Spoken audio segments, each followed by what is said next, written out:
Damn, pop bottles, get on the floor. It's time. Everybody walk the dinosaur. It's time for another rage. I don't have anything. I feel like you kind of went through like 4 different ideas. Yeah, I can't settle on one thing. I want every opening to be everything and nothing. I want it to be the best thing you've ever heard and stupid as fuck all at the same time. And I think that I've succeeded in what I was trying to do. Congratulations. Yeah. Hey, everybody. Welcome back to the Rage Select podcast here on Rage Select. I'm Jeff. And I'm John. And holy shit, it's been a while. Yeah, it has. Yeah. 3 weeks. Yeah. 4 weeks. A month. This is the almost longest. A month. Almost a month since the last time that you were here, John. Yeah.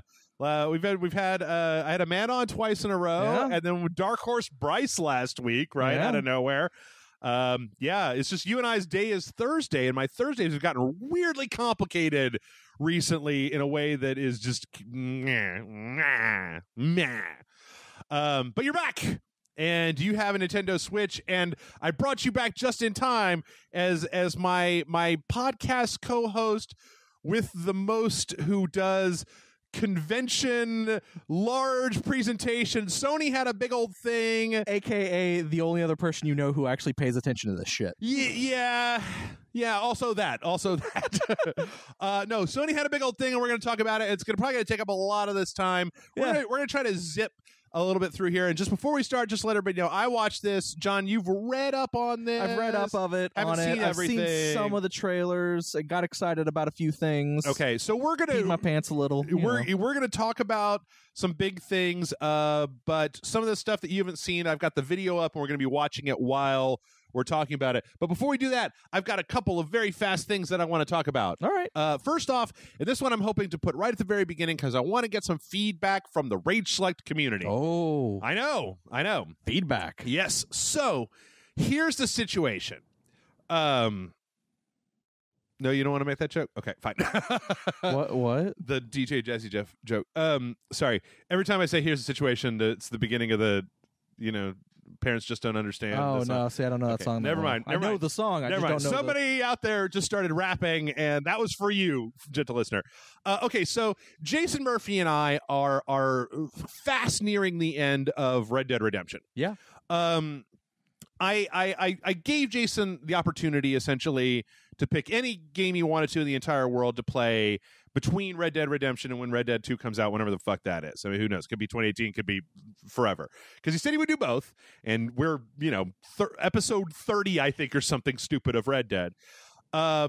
Jason, unfortunately, is just too much. Like, he says he wants to go back to essentially kind of coming on once a month for like a big tentpole title, like he was doing before. And then when Red Dead 2 comes out, then he'll do the sequential. Yeah, and then when Red Dead 2 comes out, then he'll jump on for the sequential. So that leaves me in a kind of a weird situation because I gotta say it's been so nice for me to be able to have my weekends, right? So I do, hella work during the week, and then at least on Saturday and Sunday, I get to have a little bit of time off and spend it with a lady friend, or like go out into a party or do whatever, right?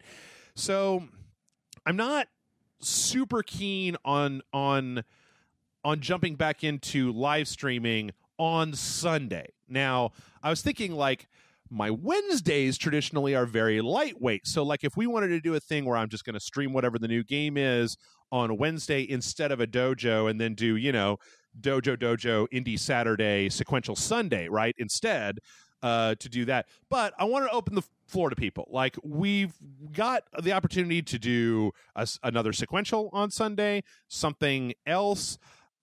I'm kind of just opening the floor to ideas of what people want. Okay. I'd rather that the first thing that you say isn't bring back Sunday streaming. I understand there are a lot of people that like that, and that we haven't been streaming, and that I would like to get back into the habit of doing that. There have been a few times where I've been like this close to just like, I'm just going to fucking turn on the thing as an excuse to play this game I want to play. Yeah. But I'd like to get the input from the folks that are listening about ideas, things that they might want to see.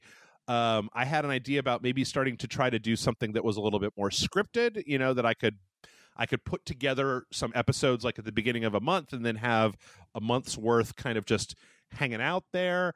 If it's live streaming, would a different day work for live streaming? Could we do could live streaming take the place of a dojo on the evening of like Wednesday, right? Okay. Instead of Sunday or someday when a thing can happen. Anyway, you get the picture. I'm belaboring the point. Let me know what you think in the comments. And we'll come up with something. We still have like a month, I think. And then can I propose something to you? Sure. Would you be, and this again, depending on what the fans say. Yeah. Would you be against if they were like, no, Sunday streaming, it has to be Sunday streaming. It must be. Would you, and this also is for you, the fans as well, be opposed to a Sunday streaming that didn't include Jeff? That's an interesting question, and I've actually discussed this before, but I didn't want to just like throw it. I don't want to throw you under the bus. And be like, hey, everybody, I'm announcing that John's going to be doing Sunday streaming from now on. And I'm not saying that's definitely going to be, because we want to hear your opinions. Like, is that that? But just know that that is potentially an option that is on the table. And that's also the sort of thing where if somebody else was able to put it together, you know, and I could just show up for the back half of a Sunday stream just for an hour or something, that would be nice too. But yes, let us know in the comments what you think.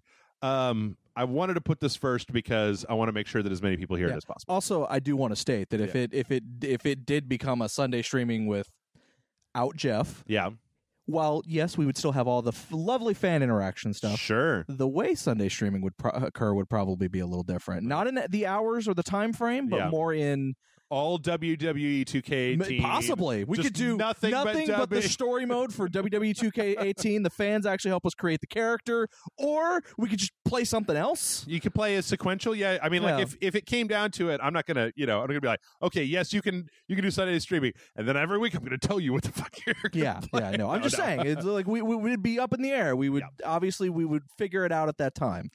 If that was what was decided. But let us know. Let us know, because there are whole other options, as Jeff said, that you could. There's other stuff you could do. There's other stuff. And then second, with zero relationship to the site of Rage Select or anything, John, I ate a thing last week, and I'd like to talk about that thing. I had the Impossible Burger. Where was this at? This is at Hop Dotty, a local burger joint. Do you know the Impossible Burger? I don't think I do. Okay, so the Impossible Burger, I'm gonna mess this up a little bit because I didn't actually. Is this one of those giant, oversized burgers that's that's bigger than like a human? No, this is actually something different. This is a hamburger, sort of. Basically, this is a it's a veggie patty, but it's basically been made with I forget what they call this.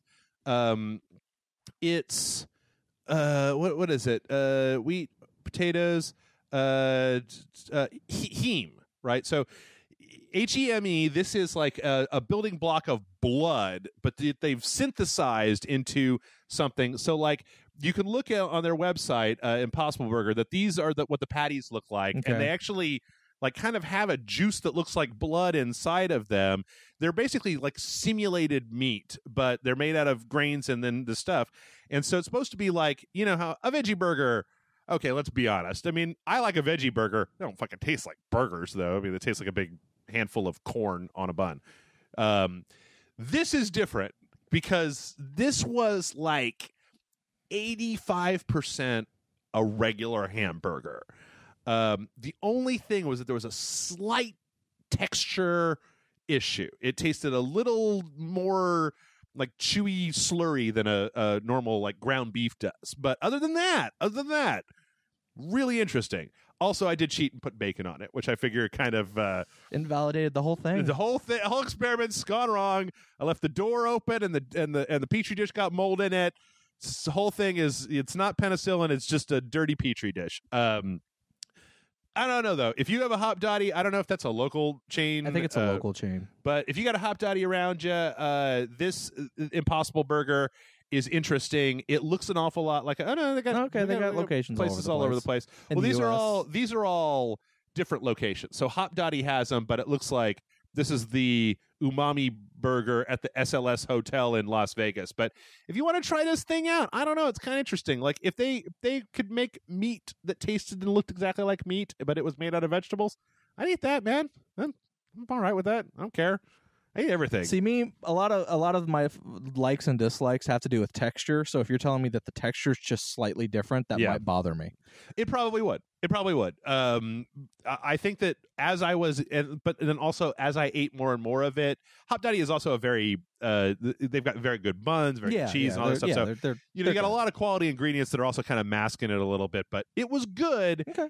And everybody should go give it a try because I haven't watched Stranger Things season 2. I have not either. Mindhunter or I haven't watched that either. Anything. So I've been video gaming my balls off. Same here. So let's talk about some video games. We got burgers and Rage Select, and now now that we're full and contemplating the future, let's talk about video games. And let's before we actually jump into exactly what all was announced at this PlayStation Live.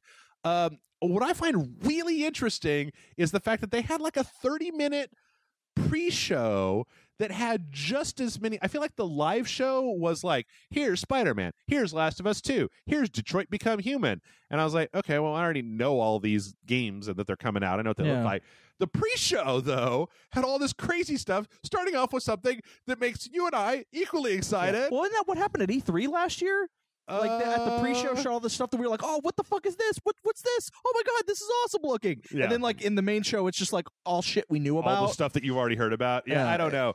But we started off with Guacamelee 2. Holy shit. Yeah, fucking Drinkbox isn't making the dumb iOS games anymore. We're back on Guacamelee. I don't know. How do you feel about you've watched the trailer for this for certain? I mean, when it actually shows the gameplay, I am totally on board. Yeah. Like when I see the gameplay, I'm like, yep, let me play the game. I need it now. Give it to me. Yeah. Because it's got some, it looks like Guacamelee, and I'm all for more Guacamelee. Yep. It looks crazy, so I'm down. Now that there's 4-player co-op. Yeah. Holy shit. I just don't know about playing a game like that with 3 other people. Yeah. Like, it just seems like an exercise. I mean, we had problems. You and I had problems with it when we were doing that one live stream where you and I. Yep. Yeah. With just 2-player. I am somewhat conflicted though because the chicken form is like, I don't know if you watch the footage afterwards, but like you can fight as a chicken now. Oh, and that's like cool. The chicken is getting a whole bunch of their own abilities. In fact, I think there was even a thing. I don't know if it's here. Yeah, I didn't watch any of this. Where they show a Chozo chicken, nice. A chicken Chozo, because there was like a Chozo in the first one as a Metroid nod. Because then the guy comes out and is like, "Quit breaking my shit." Yeah. But you know what? Drinkbox, I never played. Did you ever play Severed? I did not. I didn't either. Because I didn't own any of the devices that it was on. And then it came out on the Wii U, but like my Wii U is under a bunch of things. Yeah. I can't be bothered to move like a thing. I contemplated buying it on the Switch last night, but I didn't have any money. It's on the Switch too. Yeah. I didn't have any money, so I was like, never mind. Yeah. Because I got paid today, not. Next up, we have something really interesting, and that is the Hong Kong Massacre. And this is coming in 2018, and it very much looks like kind of Hotline Miami, John Woo style, where meets it's like Hotline Miami meets Stranglehold. Stranglehold. Well, I didn't even want to make that reference. Nobody knows Stranglehold. Everyone knows Stranglehold, Jeff. But yeah, this looks really, really cool. Yeah, actually, yeah. I mean, really good. There's not a whole lot to this trailer, but hey, man, you know what? It's top down. You're shooting guns. I'm for it. Yeah, I'm for any game like that. What's not to love? What could you possibly not love? Let's see. The next trailer after that, we're gonna run through these because we get. Last time we did this, we ended up being no questions. So yeah, this one was really interesting to me. This is called The Gardens Between, and it looks like an adventure game about just like a boy and a girl, and they're in this like really surreal land. Like there's this. We're looking at the trailer here with like a TV on top of this little thing, and these like. I wonder if it's dream based. Tiny arenas, but what's interesting is that it's got some kind of braid based time mechanics to it. So you were able to rewind and speed up time. And I think that just from what I can suss out looking at this, I think that what that's going to end up being is, how some of the time games where it's like you control one character and then you rewind time and do another character that interacts with what the first character did. Oh, yeah. I think it's going to end up being like a kind of adventure game that looks like that, but it looks interesting. Really beautiful. Yeah. Real small arenas. It kind of reminds me a little bit of Brothers. Yeah. But yeah, it looks pretty cool. It also kind of reminds me of what was that hipster like rock and roll game that was at the Xbox conference at E3? You remember where it was like the guy in the sweater? Oh, yeah. Like, I don't remember what it was called, but I know what you're talking about. Yeah, it kind of reminds me of that a little bit. From there, things get a little pedestrian. Look, Roku 2 is coming out on December 9th. The Sims 4 is coming out, and it's going to have all the free updates from the PC version, and then future PC updates are going to be coming to the console version. I think it's going to launch with what? It's like Downtown Vampires, and then a couple other things. I don't know if it's going to have pets at launch. No, it's not. But I don't know, man. It's so weird to me that EA of all people has dragged their feet on bringing the Sims to a console. Like, yeah, the Sims fucking makes bank, and there's a jillion PS4s out there. I'm kind of surprised that we haven't already heard Sims 4 announced for the Switch as well. Is it even coming to the Xbox One? I think it is. I think it is. Okay. And we'll be seeing that real soon. That's November 17th. If you need to remember, I wonder if there's anybody out there in the comment section that can tell us. I know that a lot of people, when the Sims 4 first came out, were really disappointed because they felt like it didn't have a lot of the same complexity and versatility as the Sims 3. Yeah. But it's been out for what, like 2 years? I've heard it's gotten better. And it's obviously, expansion. I've heard it's gotten a lot better. So, from there, how about a tennis game? There's. Did I see something with Star Trek? Yeah, I skipped forward too far. Okay. Tennis World Tour is coming out. I'm gonna say, like, hey, if you like tennis, I'm not judging you, but I just don't fucking care about tennis. I'd rather play a new basketball game than a new tennis game. Okay. Do you care about tennis? No, John? I mean, I'm not a huge tennis person, so it's not really a thing. I think that from here we're moving into a VR sizzle reel for the VR games that are already out, and then I think that that's going to jump into there. Yeah, all the as with every show, they got to do a sizzle reel that has a bunch of stuff from games that's already been out for. No, maybe there are people out there that watch like the PlayStation Insider channel, and they're like, "Oh shit, it's that guy." But I don't watch that channel, so for me, there's like these 4 jackasses sitting around, and they're just like, what about, hey, I heard you played Resident Evil. I'm like, oh, yeah, it was super scary. I played a lot of it. And they're like, oh, man, but I love Star Trek Bridge Crew. That's been my favorite game this year so far. It's like, here's me playing Super Hot. I'm just like, show more trailers. Because the whole time, this doofus who's like leading this pre-show thing, he just, from the second trailer, he's like, we're running short on time. Kathy, talk for 5 minutes about how you liked the first Guacamelee. Oh shit, we're running shorter on time. And it's like, dude, what? So the next one was he probably had someone yelling in his ear saying, we're short on time. Yeah. Wrap it up. Hurry it up. Is a PSVR game that is called Megalith. And this is interesting. This is a you're playing as a giant monster. Yeah, you're a titan trying to become a god. Yeah, and it's going to be like a first person kind of rolling around, shooting people, bashing up the environment. Yeah. It looks, you know what it looks? It looks an awful lot like Gigantic. Yeah. At least the backgrounds do. The monster, less so. I mean, Gigantic actually changed the way their game kind of looked. It doesn't look as much like this anymore. Yeah.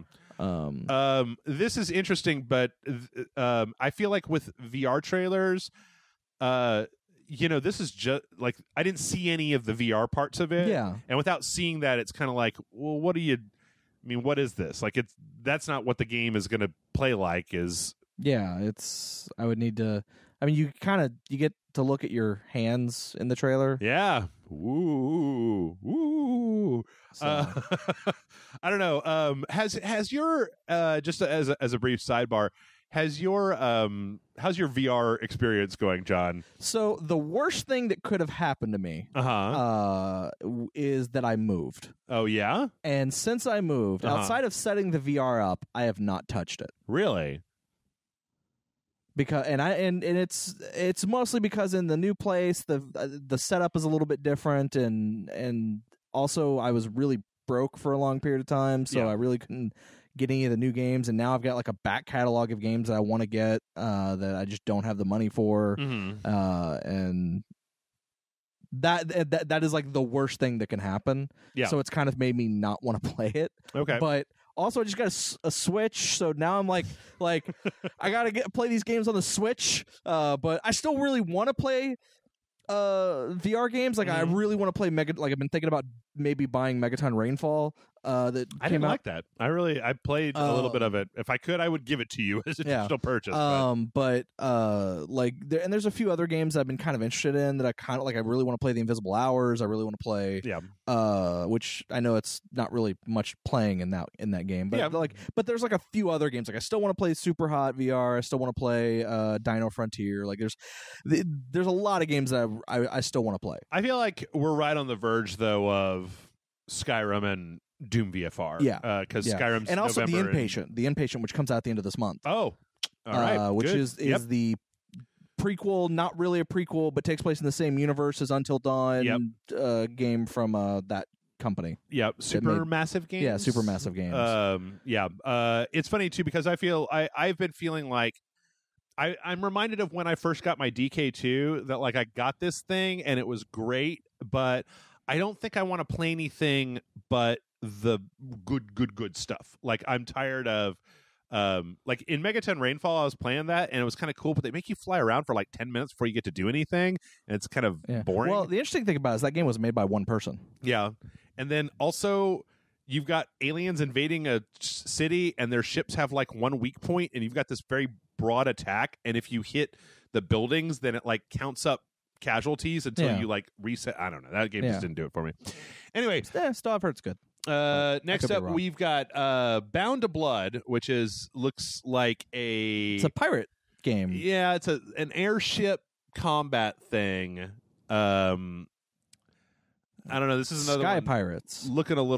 This one's looking a little meh to me. I don't know. There's a lot of this stuff that just kind of comes off as being somewhat basic. And this one seems, I don't know. I don't know. There's a lot of experiences now that you can get of, driving or flying around or doing a thing. Speaking of VR, just something real quick, real aside. Yeah. Did you see the fucking trailer just popped up today about the Stranger Things experience VR for PSVR? Yeah, I had it in the news later. Oh, okay, sorry. Sorry. Yeah. I mean, I don't know what it is. Next up, no, that's all right. I don't care. I should remember not to bring up news items that are. We're smack dab in the middle of I got a whole flow. You're breaking up my flow. Sorry about that. It's been a while. I'm not used to it. I used to be like on point, but now I'm not. That's right. It's your fault. You're rusty.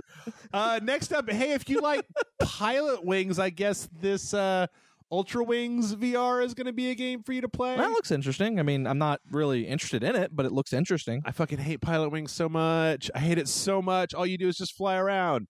Like in other games, you fly around and you shoot stuff. Well, you shoot stuff here. Yeah. You're shooting balloons. You have guns. Yeah. Let me shoot the other planes. That's what I care about. And you get to land. Yeah, there's a part of this trailer where it's just like, land. It's like, oh, thank you, video game. You mean I get to land? Oh, good. Yeah, it looks like you're probably going to be using like one hand as the stick to fly and then like one hand to like push buttons and do different things. And this is blarg. More further up on the blarg scale is Sprint Vector, which is it looks like a rollerblading kind of racing game. What I do find kind of interesting about this is that it looks like it's using. I've seen a couple games use this as a how do you simulate forward motion, and you do it by swinging your arms back and forth like you're running. Oh yeah. But it looks like a kind of a Jet Grind Radio meets Jet Moto kind of thing. It's like that game Hover.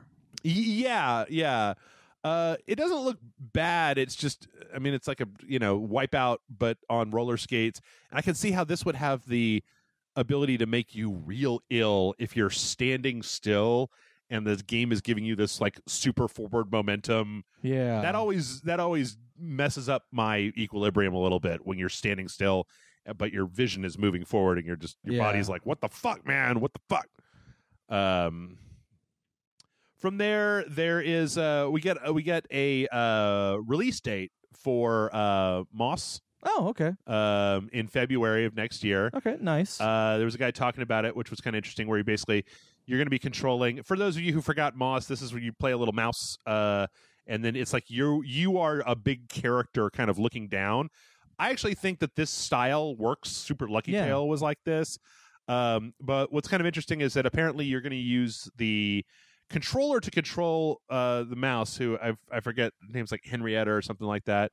And then you're going to use the motion controller to like reach into the world and grab stuff and pull it all around. So you have to use both the wands and the controller, or you use the motion DualShock like a motion controller to move forward and grab stuff. So you're not switching between control interfaces. Okay, you had me confused for a second there. Yeah, no, I'm sorry. That was the way that it's very little sleep. The way that I phrased that was kind of confusing.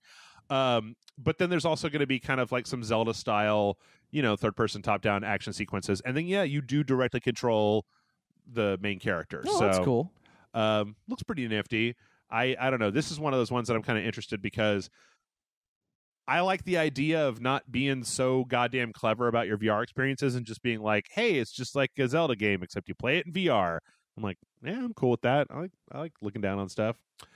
After that, there was a trailer for Star Child, which we saw at E3 as this, you're like kind of running along, and then there's like these giant robots in the background. Oh, yeah. This is a purely cinematic trailer that shows the main character kind of doing a little zippity, like, teleportation thing. There's not really even any real motion or anything in here.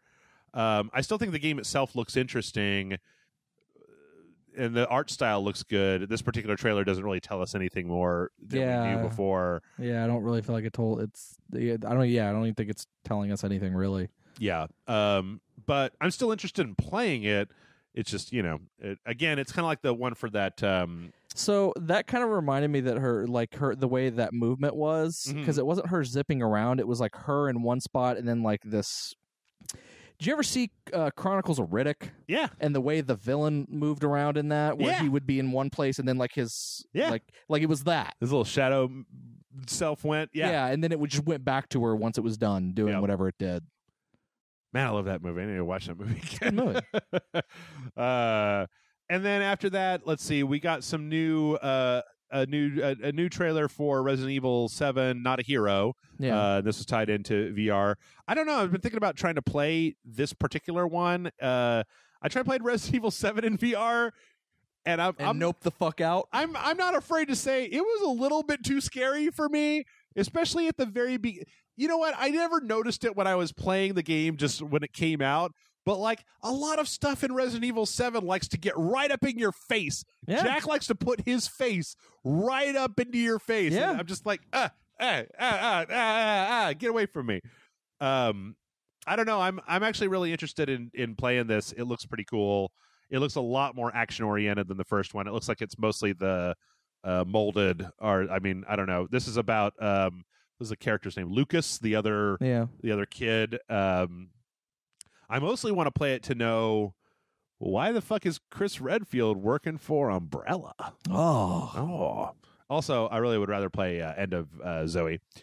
Okay, from there was actually 2 horror VR games that came out on Halloween. Yeah, I heard that. I didn't play them, but the first one is from Pixel Junk that I haven't heard from in a long time. Yeah. This actually looks like a fun little kind of silly game. Yeah, this one's called Dead Hungry, and apparently you are playing as somebody in like a. I think that I might be playing. We haven't. You're a guy in a yet. food truck. Yeah, you're a guy in a food truck who's trying to like make burgers for zombies. So, like, because if you give them to the zombies, they become normal people again. It cures them of their zombieism. Okay. So you've got to like make the burgers fast and give it to them, and then they become normal people again. And then, but like so many zombies come up on you so quickly that it gets harder to do it fast enough. Right. So I think we might play this. I was thinking Amanda and I might play this for Patreon, or possibly you and I might play it for Super Awesome Video Game Show, because I did buy it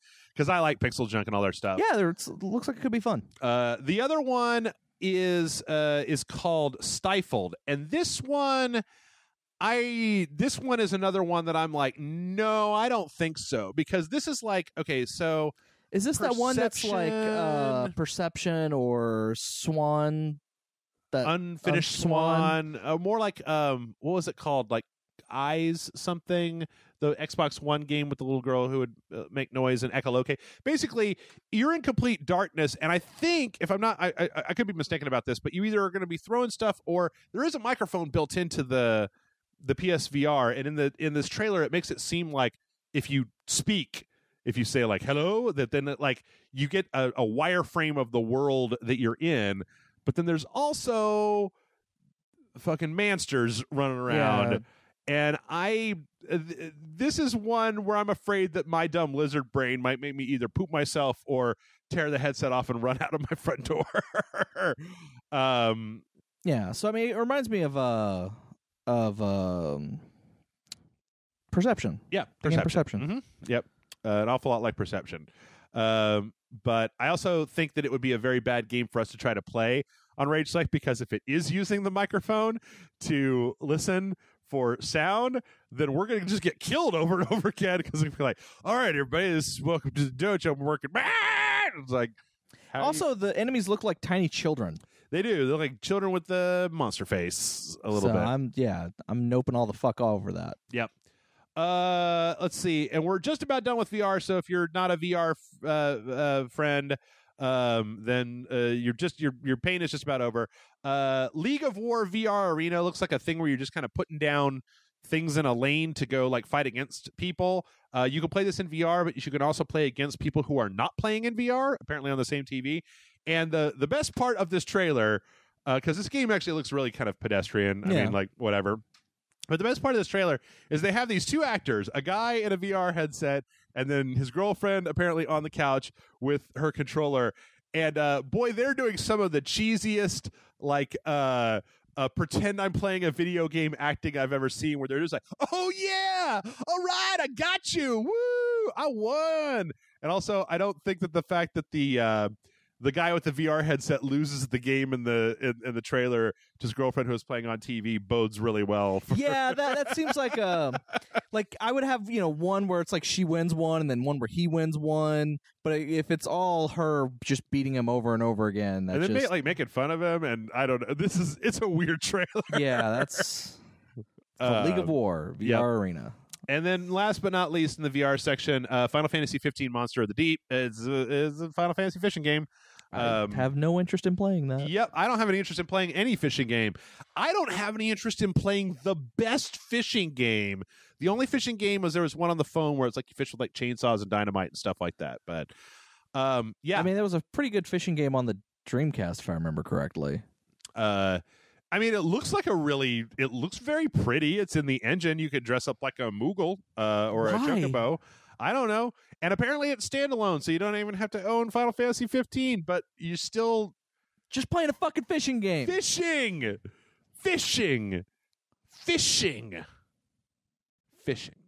Okay. Also, it's interesting. The second part of this was a trailer for Final Fantasy 15 episode Ignis, and this all says PlayStation VR on it. I get the feeling that you're going to be able to play Final Fantasy 15 episode Ignis in VR, which seems really strange considering that the rest of the game is not in VR.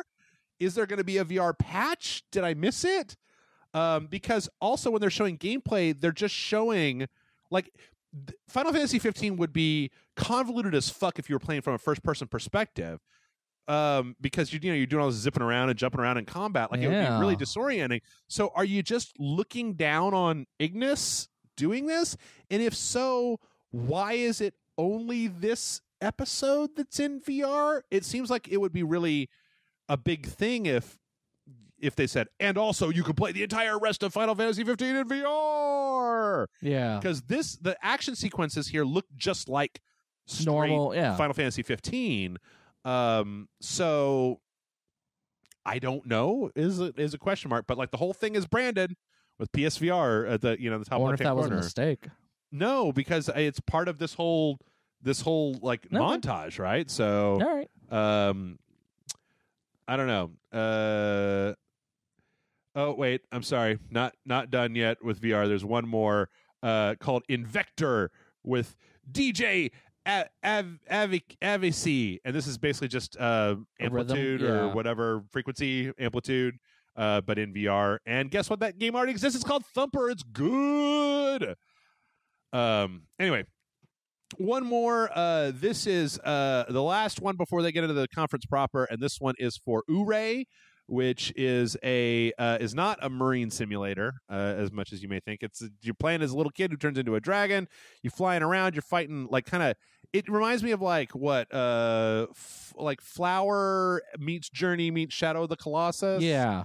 Like you turn from a kid into a dragon, and then you're flying around up to these giant beasts and trying to like turn them back or get them to do their job, which appears to just be like running around hitting weak points on a big monster. You said you read that people on the floor said that this game plays like ballsack. Yeah, I can't remember if it was Kotaku, Polygon, or Game Informer that I read it, but they were like, "Yeah, we got to play it. It's not good." What did they say wasn't good about it? They just said the controls were not good. Like the controls were not responsive enough. Okay, fair enough. But I mean, like I said, it was just weird that I was like, "Huh, that seems weird." It looks very pretty. Yeah, it looks pretty. I don't know. We may have to play it for ourselves and find out, because I did buy it. This was the one where it was like, and it's available right now. Brr, brr, brr, brr. You know when they were doing that shit? And it was like actual like big games that you were interested in, and not just like, here's that bullshit indie title that's available right now.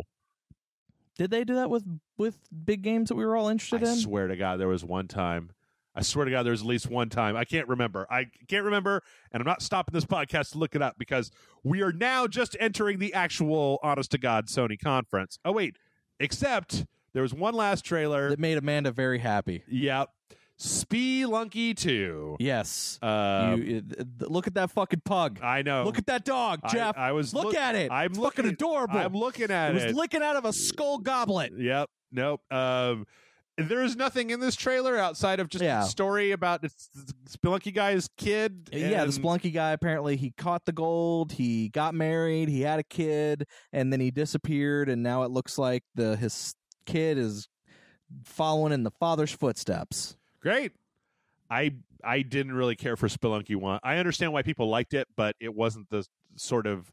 I was so burned out on roguelikes at that point of permadeath that it was just kind of like... It's a pretty fun game, though. Yeah. All right. So I'm excited. So let us get into the actual conference proper.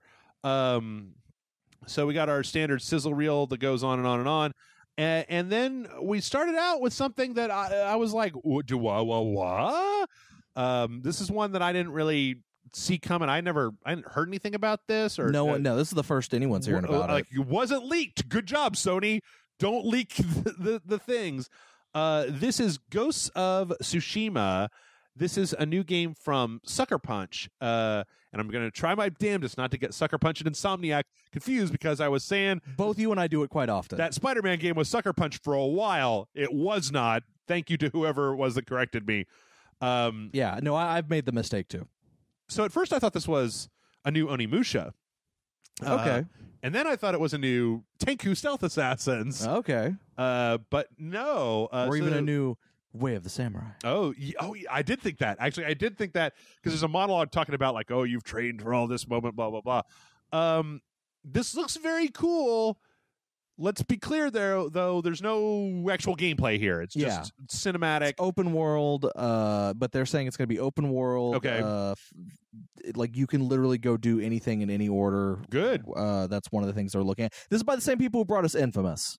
So I mean, they've been doing open world, and it all takes place on a specific island. Okay. And you are the last samurai alive on that island. Okay. And there's like invaders that are like destroying the island or whatever, and you're there to kind of basically to do what you want to do. And they said, we wanted to make a game where it's like it provides you with the story, and then as you're like, if you see something off the side, it's like, I wonder what those bamboo forest is over there, you can go to that. It's like you don't have to go do like the main main thing. You can just walk over there and see what that's all about. Looks good. I mean, it looks real good. It's interesting. I was just looking it up. I mean, it was 3 years ago was when Infamous like First Light or whatever that was came out. I liked Infamous Second Son, even to this day, bitching about Delson Rowe. I still liked playing the game. Oh no, it was a pretty fun game. I'm glad that they're trying something new, that they're doing something that they're getting away from Infamous. Well, not that they're getting away from Infamous, because I actually like all of the Infamous games. I felt Infamous 2 was a little weak, but I still liked it as a game. Yeah. But I'd like, I'm glad that they're trying something different, something that's a completely different genre. Yeah. That's, that we wouldn't have seen coming. Because if you told me, hey, what do you think type of game Sucker Punch is going to make next? I mean, yeah, I'd probably be like, it's open world. Yeah, okay, I get that. But what type of game is it going to be? I'd probably be like, I don't know, another superhero game. What if? And it's like, nah, fucking samurais in feudal Japan. No, I got it. It's perfect. I know that somebody's already made this joke somewhere, but I haven't made it, and I haven't heard anybody that I've talked to make it, and it hasn't been made on this podcast. What if Sucker Punch made a tie-in game for Sucker Punch? What if Sucker Punch made Sucker Punch the game, and it's a sequel to the masterpiece by Zack Snyder. Snyder, the Zack Snyder feminist masterpiece. Sucker Punch. You just don't understand it. It's too deep. The schoolgirl panties are too deep, John. Anyway, next up, one of the guy comes out and talks about like how everything is cool. And did they also announce like a new PlayLink game or whatever? That comes in a minute. First, we got a trailer for what I thought was one of the interesting kind of standouts of this, which was Concrete Jungle. Have you seen the trailer for this? I have seen this. Yeah. So this is from Pixel Opus, and this is like a very. So it looks like you're playing as like a little beanied kid going into like this abandoned place, and he finds this like magical paintbrush, and then you're painting like on the sides of buildings, but the stuff that you're painting is kind of coming to life, and it's bringing like color and light and stuff into this world that's very kind of broken down. I like from what I see that it looks like you're going to just be painting like directly with. You're going to be using the controls to actually draw stuff. And that it's basically you're gonna decide like it is going to be filling in the blanks a little bit for you. Yeah, because like it. Well, there's definitely some smoothing going on in there. Well, it also adds its own flares to it, but like you decide like where the branches of the tree drawn based on or if it's horns of a creature, you're drawing the horns and it's using the horns that you're drawing. Yeah. But it like adds its own accents to it as well to make it look like a fucking monster or a tree. Yeah. And then there's some bullies in there that look like they're hell bent on like, I don't know, fucking up your art project that you're doing here. But it seems pretty cool. I mean, it seems like a nifty little indie game, and I like the mechanic of, of drawing stuff in the world, and I like the way the monsters look. Like the art style is very charming. Everything I've seen so far just looks real nice. Yeah, it looks. Yeah, I dig it. I'm totally digging this. Yeah, I'll be very interested in checking this one out when it comes out. I want to know what is these bullies' problems, man? Bunch of jerks. I think they think that they can draw better. Oh, they want the ability to create their own things to make their, Is one of them Todd McFarlane? Probably. Because Todd McFarlane would have this place spawned up in like a minute. Just minute. All over the place. After this is the game that you were talking about. It's called Erica, and this is another PlayLink game.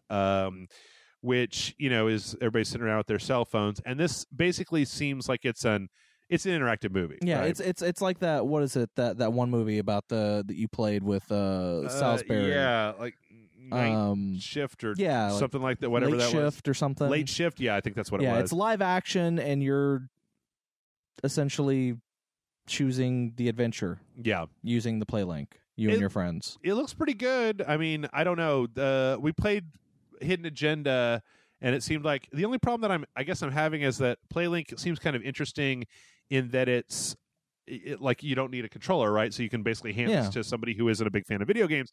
On the other hand, Hidden Agenda seemed like it needed more people. Like if you're just playing that by yourself. The game was designed for like 4 people involved. Yeah. which makes me wish that I could play it online with other people, since I don't have a bunch of people. Well, I have a bunch of people that come over here, but if we have 4 people over here, we're going to play something else. I don't know. This looks okay. Let's see. After this, I think that we have VR sizzle reel with Ace Combat 7, which I've already gushed enough about. Still interested in playing. Resident Evil 7, Rec Room, which looks like some kind of online like co-op horde mode thing. Yeah. Well, it's a bunch of stuff. It's like a bunch of little games. Yeah. Moss, Apex Construct, which looks like it's like a bow, like a shooting a bow game. We've already seen, let's see, what did I say? Bout of Blood, League of War, Stifled, Sprint Vector, Smash Hit Plunder. Looks like you're basically like, this one was weird. It looks like you're just like a wizard that's just like tearing up a room. Yeah. That's all you're doing. Just throwing shit everywhere. Yeah. Starchild Transference, which is the Elijah Wood. That's the one, right? Yeah. They talked about it. Was that it? Ubisoft? Yes. Ubisoft? But they didn't like say anything about it. They just like, this is the title. Yeah. It's involving us. Mm-hmm. Ultra Wings, Dead Hungry, Eden Tomorrow, which I've never seen this one before. Where it's like you're walking around on a world. I have a feeling that one might be one that's already out on Steam that's being ported.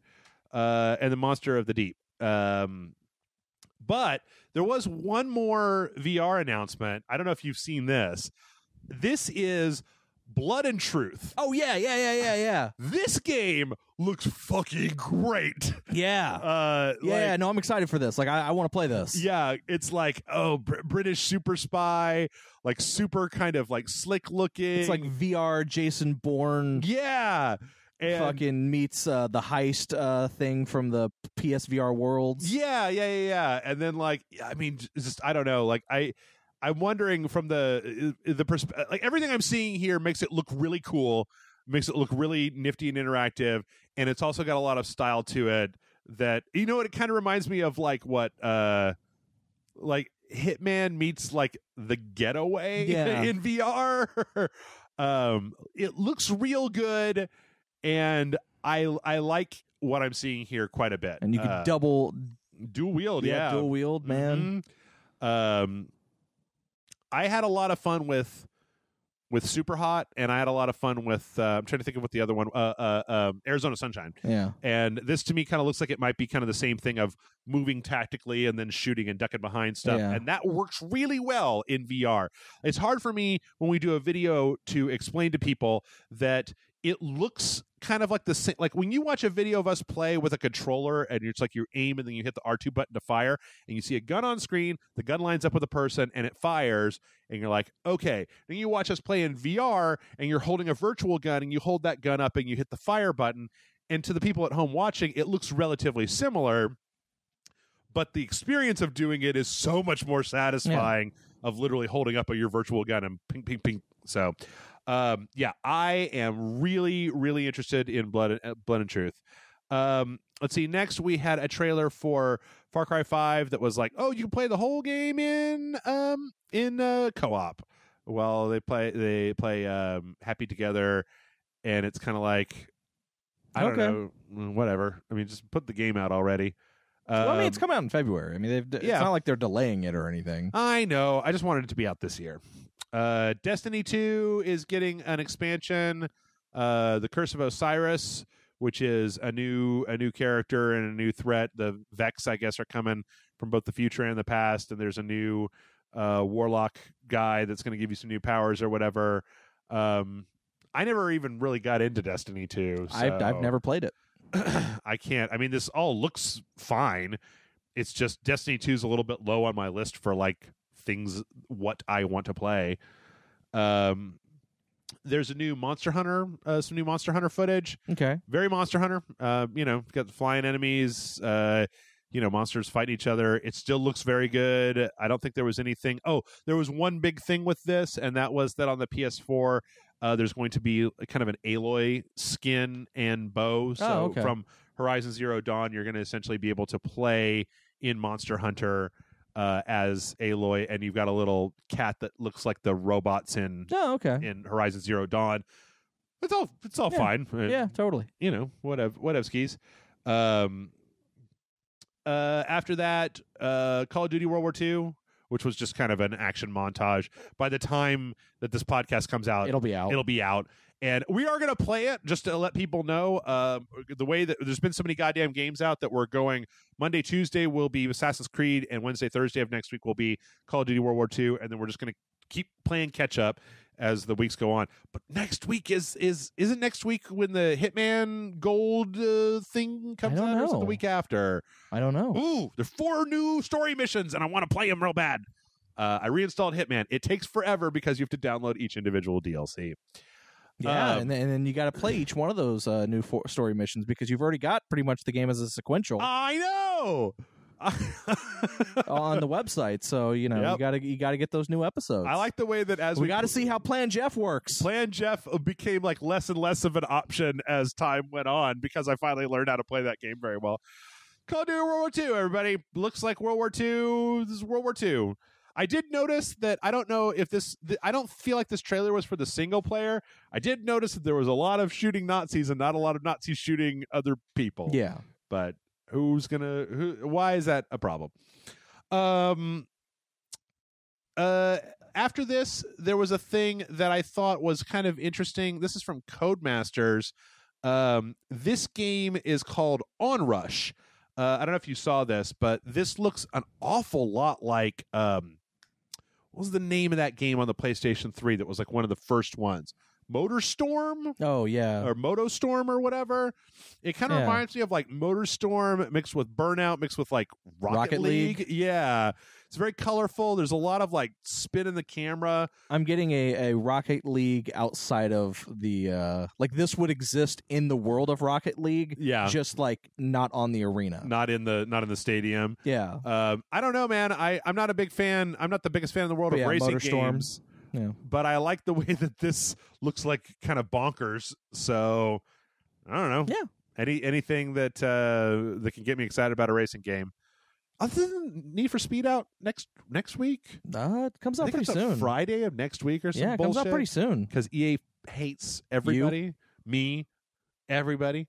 EA actually sent you a letter. I saw it. It said they hate you. Dear Jeff, fuck off. Signed EA. It just said, Dear Jeff, we hate you. Good. That's good. I hate them too. Star Wars Battlefront 2. This is actually the launch trailer for Star Wars Battlefront 2. Looks real good. We actually have a story about that, but I'm going to come back to it. I mean, from a graphical perspective, this is just a sizzle trailer of stuff blowing up. I think at the very end, they've got a brief moment with the campaign lady. Okay.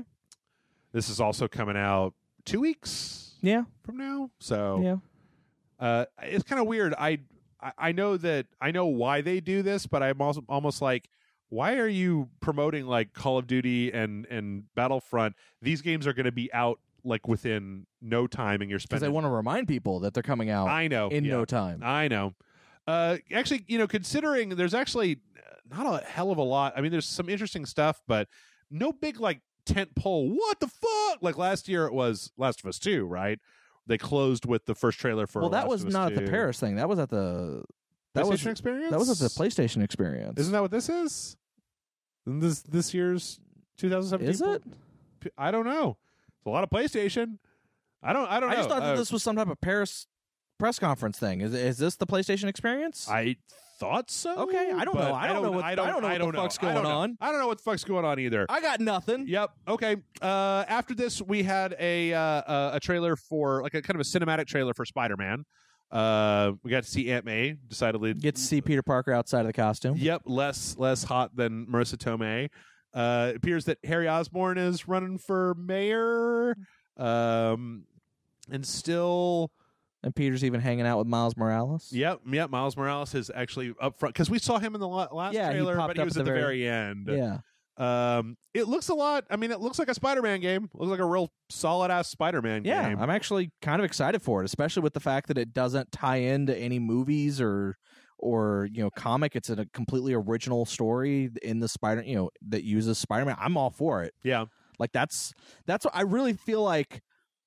that's the biggest mistake that a lot of video comic book based video games is they try to tie them to the movies. Mm-hmm. And it's like, no, just don't try to adapt a specific storyline. Don't try to adapt a movie. Don't make it a movie tie-in. Yeah. Just make a fucking good Spider-Man game. Make a good X-Men game. Make a good Wolverine game. Make a good Captain America game. Don't fucking tie it to anything. Sure. Just make a good game with those characters. And that's what it looks like they're doing.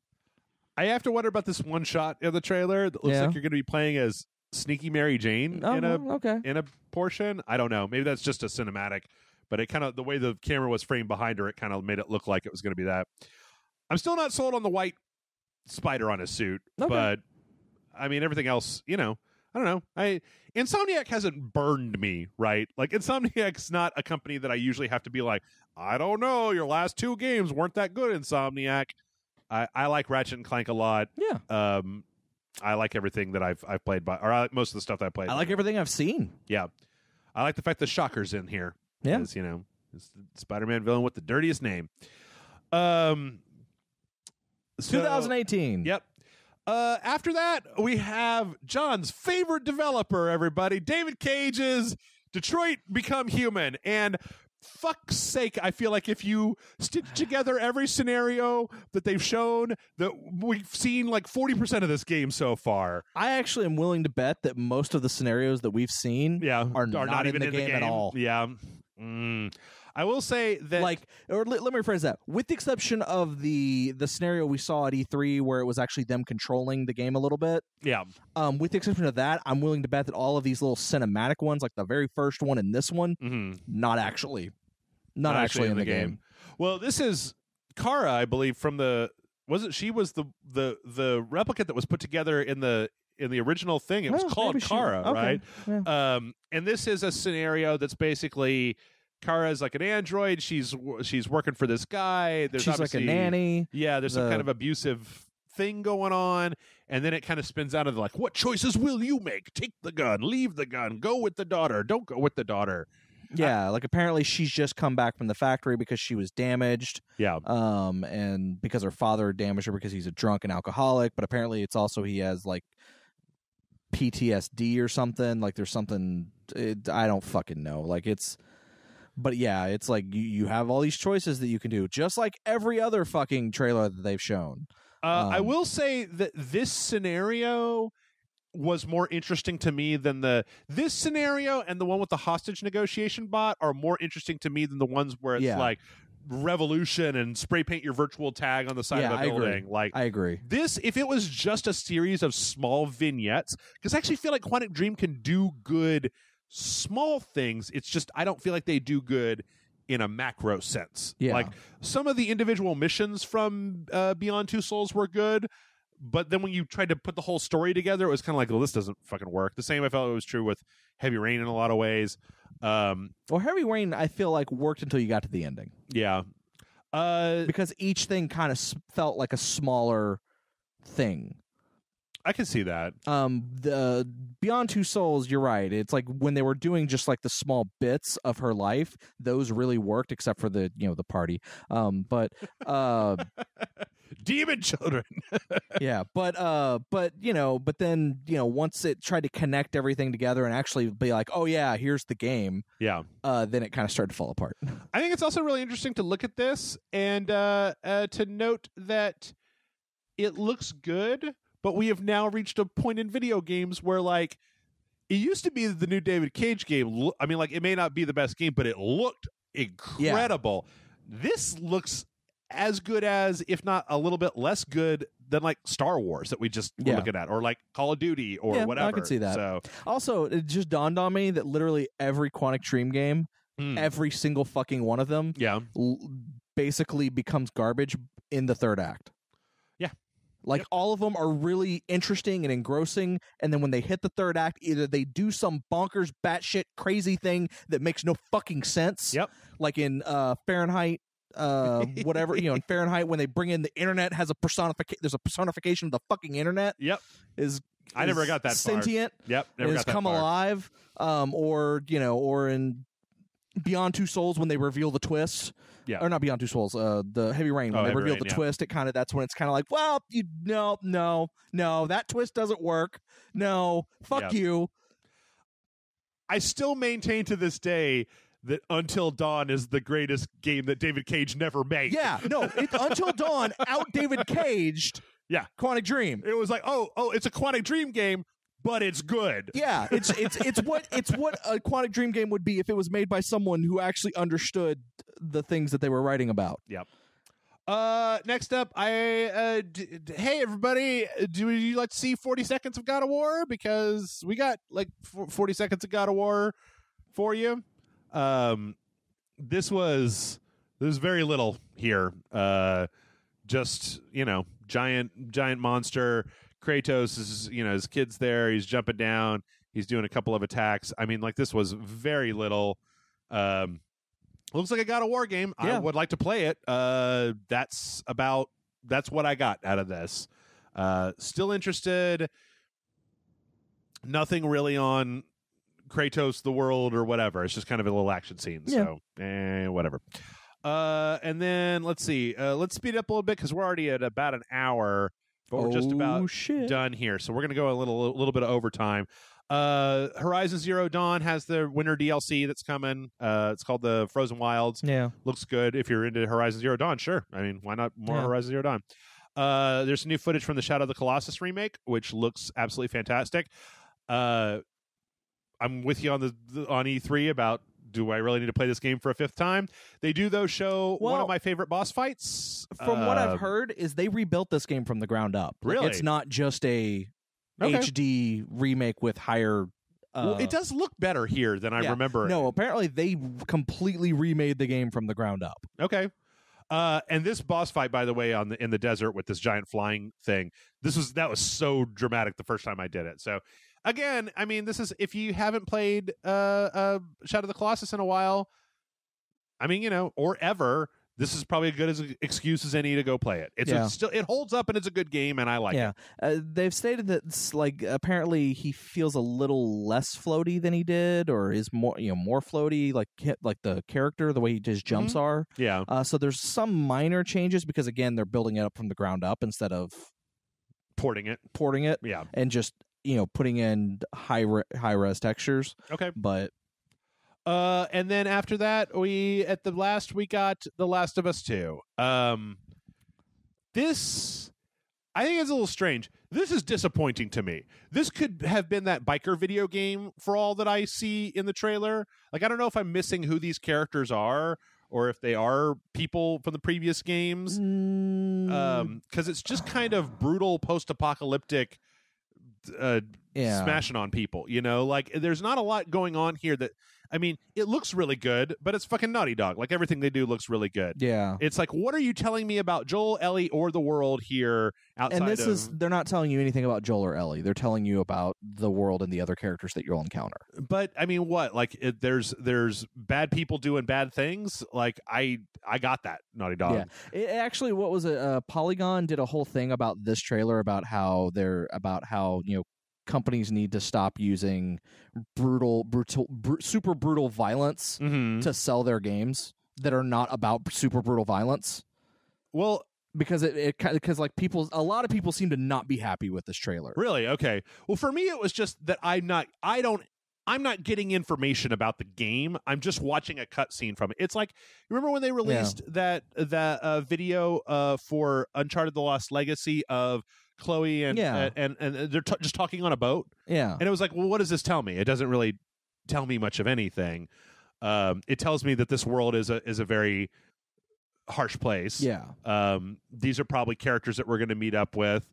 They might have some significance to the plot, but because they're not characters that I know about, all I got is the world's real harsh, game looks good, that woman is buff as shit. Like, I think one of the, and I don't know this for sure, and I could be wrong, and I may have misread an article, but one of the characters is supposed to be Ellie's mother. Oh. Like her birth mother? Okay, maybe. I mean, if that's the case, that's really interesting, but I would need to know that information. there is almost certainly more information out there, but I'm just going, I just watched this trailer, and what I got out of it was like, look, the world of The Last of Us is fucked up and bad. And I'm like, well, yeah, I knew that. Like, I knew the world of The Last of Us was fucked up and bad. And while I was watching this trailer, there's a point where this guy gets shot with an arrow, and then, it turns out that there's I don't know, brother, husband, sibling, whatever, of this one character that gets her arm broken is out there shooting arrows at people. And I thought, oh, well, that's going to be Ellie out there shooting arrows, and then it's not. And so it's like, okay, so at the end of the day, we've got 6 characters in here that I don't know who any of them are or why I should care. I do know that lady is buff as fuck. Yeah. So that's what I know. I don't know. Anything else? No, I don't really have anything. I didn't like the first Last of Us. Okay. Yeah, I mean, I recognize it was a good game, but I don't like games that are super heavy on the sneak. Yeah. And that game, especially in the beginning, is super heavy on the sneak. Super heavy on the sneak. It is indeed. And that's not to say it's a bad game or that I think it's a bad game. I just didn't like it. I liked it. I don't like it as much as other people did. I think that the 4th chapter could have been cut out. I was actually talking with, I was at the TV Dudes Halloween party. And I was talking with somebody about, I was somewhere else. I don't know where I was, but I was talking with somebody about The Last of Us, and I was saying I would cut the 4th act out. The person was like, but isn't that where that giraffe is? And I'm like, yeah, but you can put the giraffe encounter into a different act. It doesn't have to have an entire 4-hour gameplay sequence just for the nice moment where they meet a giraffe. Anyway, so that was the Pear Show. I feel again, I'm going to say I feel like a lot of the show proper was just reminding you that certain stuff is coming out. Yeah, it's like this still exists. We haven't canceled this yet. Yeah, Ghost of Tsushima was honestly probably my favorite. That seems to be the breakout thing. Like, everyone wants to know more about it. Apparently, they also released a dev thing for it. Oh, cool! Of them talking about the game and showing clips of them working on it and stuff like that. Concrete Genie looks good. Yeah. Then some of the stuff in the beginning, like Guacamelee and Spelunky, right? But other than that, a lot of the main show proper was just reminding you, hey, things are a thing. Yeah, and then that VR game, that whatever the fuck it was called. Oh, yeah. I closed my window, and I can't even remember. That's how much of I want to say Get Even, but I know that's not. No, it's not. That's a different game. Yeah. All right, well, let's tell you what. We're a little bit over time. We're just going to roll through a few things. Let's roll through some things. Real quick. EA is maybe sons of bitches who shut down good projects, but they have heard the roar from the community and have tuned the loot boxes in Battlefront 2. Apparently, they have a whole change list, but they are trying to tone it down to where it's not essentially pay to win. A lot of that includes epic star cards, which are the highest tier of star cards. You can't get those out of crates anymore. You'll need to reach a certain rank in order to craft upgraded star cards, which you would get directly out of boxes. Weapons are locked behind specific milestones. I assume that's like a Call of Duty thing where you got to hit level 6 and then you get a thing. And class-specific gear and items could be unlocked by playing as that class. Great. That's good. We'd rather not have a game where the more money you put in, the more powerful you are, especially in online, especially a game like Star Wars that I literally want to play. I don't want to play a game online and then have people who are willing to spend money on loot crates be better than I am, or have more powerful weapons at their disposal than I do just by playing the game legitimately. So yay. Let's see. There was some new footage for Bloodstained, and which I feel like we haven't heard of in a while. Yeah. Did you see this? It's just very simple. Yeah, it looks good though. Yeah, it looks good. Actually, looks better than the last time I saw it. It looks nice. The 3D is a little strange. There are candles that you break. There are items that we see the main character put on a little beast cap, and then it's actually on the character model. So if you're going to be seeing armor, weapons, and stuff, or armor at least be reflected, that's pretty cool. And then at the very end, there's an interesting kind of little boss fight here where you're fighting against a guy with a katana that's kind of swinging around the arena, hitting you with some bigger powers. All in all, it looks good. It looks slightly slower than I would have expected, but I don't. I'm probably just remembering it wrong, and then Castlevania Symphony 9 was also super slow. So, still really excited about Bloodstained. Can't wait for that to come out. And then last, I've got a few things. One was the teaser for Stranger Things that you talked about. Which what is that? It didn't really show anything. It just showed the lights and it lit up PSVR, and then it shows that wall that says coming soon to PSVR. Yeah. If it's anything like Voltron, if it's like $10 for like look at some Stranger Things, great. And then we got a couple of just fun in here. So long time ago in a galaxy far, far away, there was a game called Slayaway Camp. I remember this game. Apparently that same company is making a game called Friday the 13th Killer Puzzle, which is Slayaway Camp, specifically Friday the 13th. Nice. Inspired. And given how good they were, this is going to be a phone game that's going to be coming out at some point in the future. I don't normally like to pimp stuff like this out, but if you haven't played Slayaway Camp, I think it's on the PS4 now. It's on the PC. It's a fun game. It's a really fun game. It's a parody of 80s murder killers, also a puzzle game. It's delicious. Go play it. And last but not least, I wanted to include this for you, John. Oh, for me.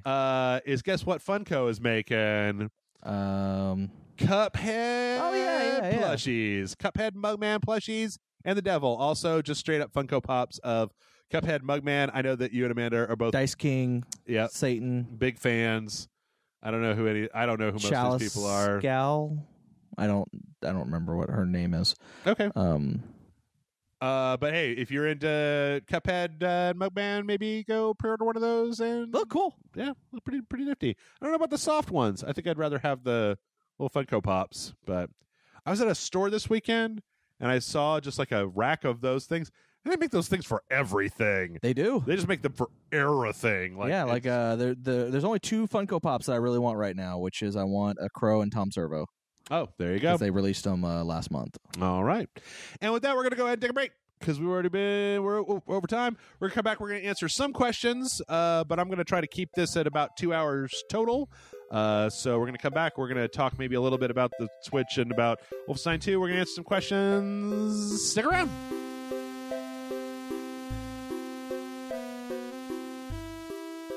And we're back. And it's just about time for questions. But before we get into questions, just briefly, this isn't a big one. Briefly, John, you got a Switch. I did. I got it in the mail yesterday. What do you think of the Nintendo Switch? I all I've done is played Mario Odyssey. So you got a Mario machine. You got a machine to play Mario. I mean, with. I have one other game, and I plan to buy a few other games when I get home after we're done here today. Not L.A. Noire. No. Apparently, L.A. Noire will not fit on the internal storage. Yeah, even if you're buying a cartridge. Yeah. Apparently, it requires an install that will not fit on the internal storage. Oh, really? Hey, good job. I don't know if that's what I heard. I don't know if that's actually. I don't have a micro SD card yet. So. Now, did you just play it on the TV, or did you play it? I played it on my TV. Oh, okay. I played it on my TV mostly. What are you thinking of Mario so far? I actually really like it. It's a really good game. I am in the third area.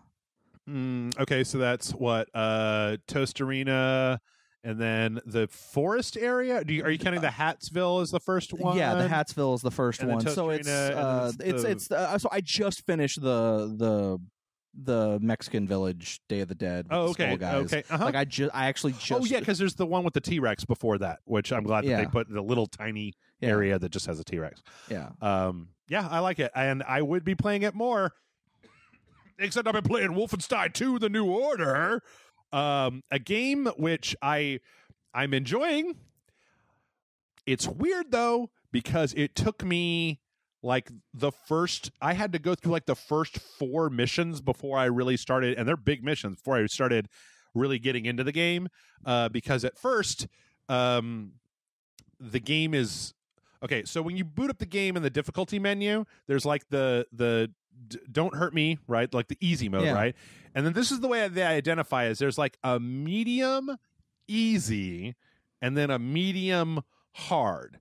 And the medium hard is like parentheses, this is standard difficulty mode. And I was playing it Why on would that. they call it medium hard and medium easy? I don't know. Well, they've all got dumb names, right? It's like, don't hurt me, and then like, I don't know, I'm sort of afraid, and then like, bring it on, and then, you know, fuck you, Hitler, and then they've all got dumb names. You know, like the old Doom ones, right? Yeah. So they've got like 6 different ones, but it's weird because it seems like they do have... Well, that was also in Wolfenstein, the original Wolfenstein. Yeah. Has a split medium, and I was playing on the medium hard. I had to turn it down because I just wasn't having really very much fun, and a lot of that is because in the beginning of the game, BJ Blazkowicz is very depowered. And if you remember in Wolfenstein how there were these like combat challenges where it's like, if you kill 200 guys with dual wield, then like you get 20% more dual wield ammo, right, to carry around. Yeah. So as you play through the game, first off, there's a story beat that changes the layout a little bit. Yeah. And then as you build up those perks, the game starts to kind of smooth out. But in the beginning, one of the biggest problems that I'm having with this game is that, you know how in games they'll subtly signal to you that you're getting like shot from a direction. It's very subtle. I wasn't seeing it. Also, the damage racks up so quickly that while there is kind of like a red coming in from the side of the screen, it comes in when you're at like 20 health, and then like 2 shots from an enemy with a machine gun will kill you at that point. So it's like you go from like, I'm doing great, and then like 4 guys start shooting you, and you're like, I got 2 of them, and then like, boop, you're dead. And there's a relatively long load time on the PS4 to get back into an arena. So I'm enjoying it now. Like I just got done with a mission that I'm totally not spoil for anybody, that has a cameo in it that I was like, holy shit balls, that was amazing. And I'm liking where I'm going at this point, but the beginning was a little rough. Also, in the beginning of the game, you know the trailer they showed where you're in with the diner with the milkshake with the Inglourious Bastards guy or whatever. That's like 4 hours into the game. Yeah. So yeah, I figured. A lot of the beginning of the game is very either like industrial Nazi hallway shooting or like burned down ruins of America, and so it's very kind of gray and dingy and samey. Okay. But as it goes on, it has gotten better. I'm hoping by next week that I'll at least have it done. I also played a little bit of Assassin's Creed, which has Dark Souls controls, which is a little strange. I want to play both of those games, both Assassin's Creed and Wolfenstein. I don't have either to play, and I probably won't for a while, so I'll probably have to wait till you're done with them and then be like, hey, Jeff, can I borrow them from you? Absolutely, you can. But, yeah, it's probably going to be for a while. Not for a while. Cool. Well, mail@RageSite.com is the email address, and we've got a bunch of questions this week, but we're going to try to I want to try to limit this whole podcast to 2 hours. So we're going to do what you do. We'll see how many we can get through. You do what you need to do. Our first question this week comes in from Brent. Brent says, hello, my favorite pod people. Brent here again, and I have another question about content creators, but this time it's about compromising content for profit.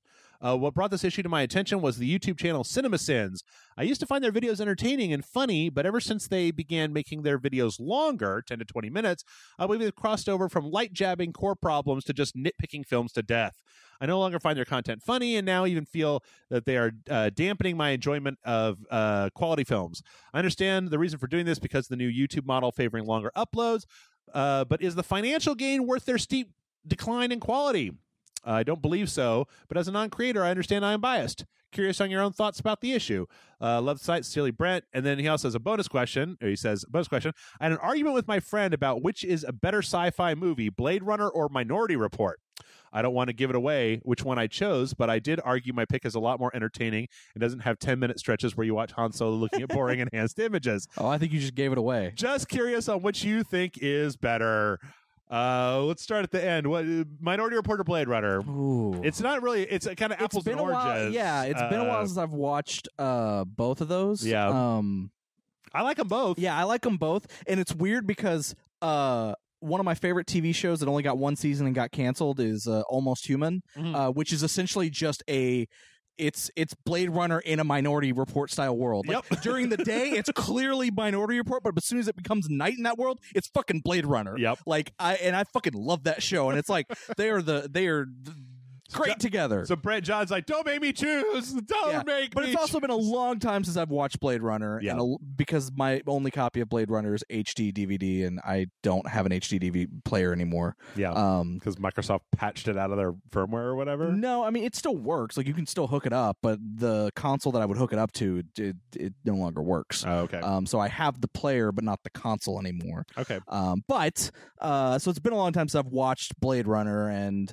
Minority Report's probably also been a while. Though I may be watching both of them sometime soon in the future. I think for me, it depends on what I'm interested in. I think that I have a really hard time with just determining objective quality, right? Is that if it was a rainy afternoon and I'm hungover and I feel like something that's kind of introspective, make me think about my life, like I'd watch Blade Runner. Whereas if it's like, a sunny day and I'm like, I want to watch things blow up, then I watch Minority Report, because I feel like they're both good movies. Yeah. I feel like they're on the same playing field. Yeah. I don't know. They're on the same level of the playing field. Okay, what I will say is that I don't hold Blade Runner in as much esteem as a lot of other kind of sci-fi nerds do. So I would say that to me, I would be holding both of those in my hand, and it's not like I'd just be like throw Minority Report on the ground and be like, fucking who needs that? Steven Spielberg, was that Spielberg? I don't remember.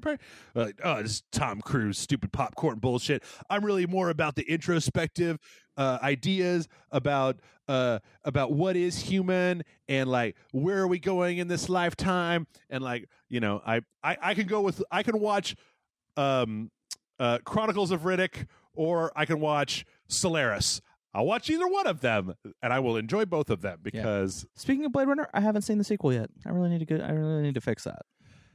Yeah, I'd be interested in talking with you about that. Anyway, so Brett says, thoughts on the issue of extending YouTube videos for revenue, and then it being bad because your quality is dipping because you've got to artificially extend a thing. So,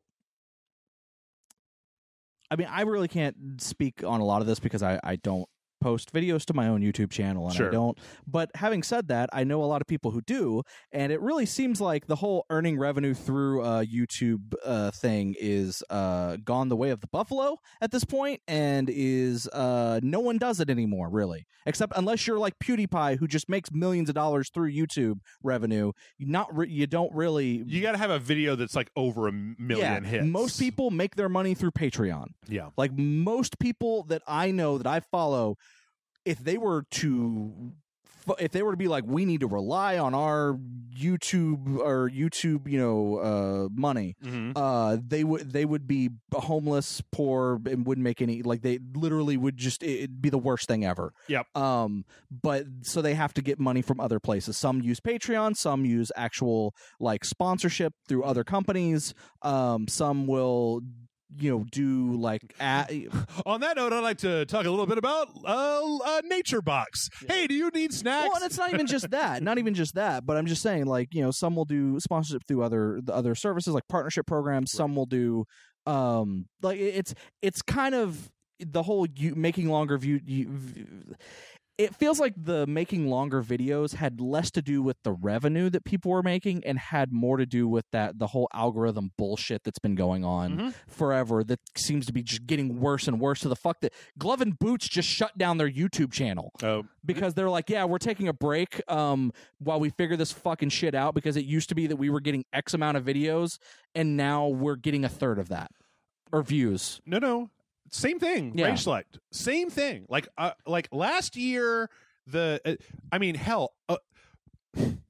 Okay, this is my. Let me rant for just a second here. Just a second. Like, we're on episode 30 of fucking Red Dead Redemption with Jason Murphy every week on Rage Select. Since Jason left, since Rage Select started, fans have been requesting this sequential.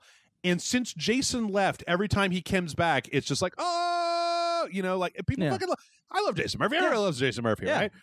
Those videos previously would be getting several thousands of hits, and now some of them struggle to even break 1,000.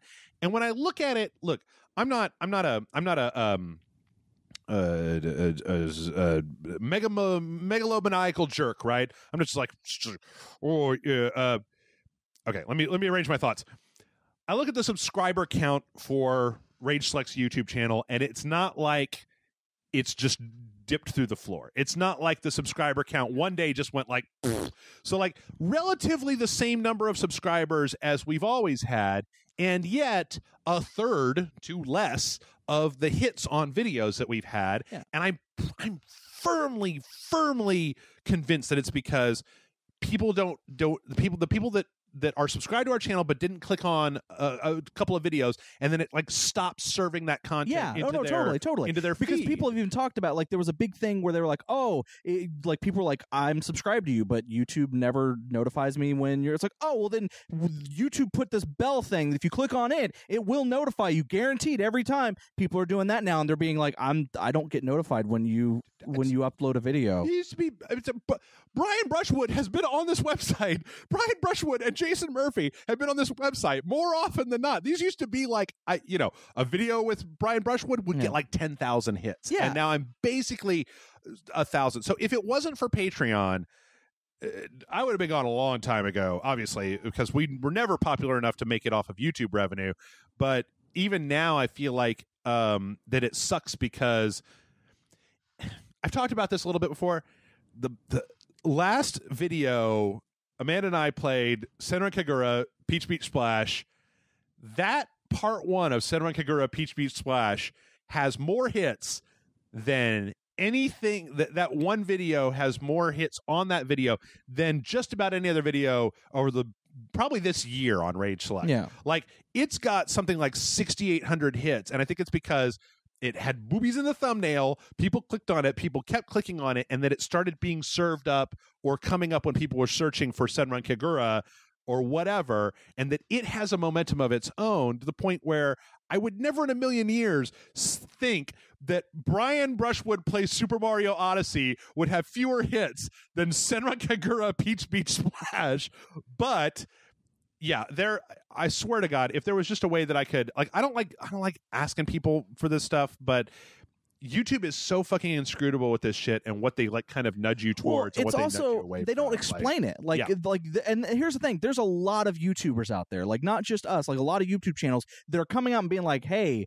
Like I have one YouTube channel that the running theory that they have on why they don't get hits is because when they first started their YouTube channel, it was not really used for what they use it for now. Yeah. And they maybe released a video once every like 6 months, and then they didn't release a video for like 2 years, and then they just started using the channel every day, and they really weren't getting any hits or anything like that. They might see a small spike once when they did a cross promotion with another bigger channel, but it really wasn't that much.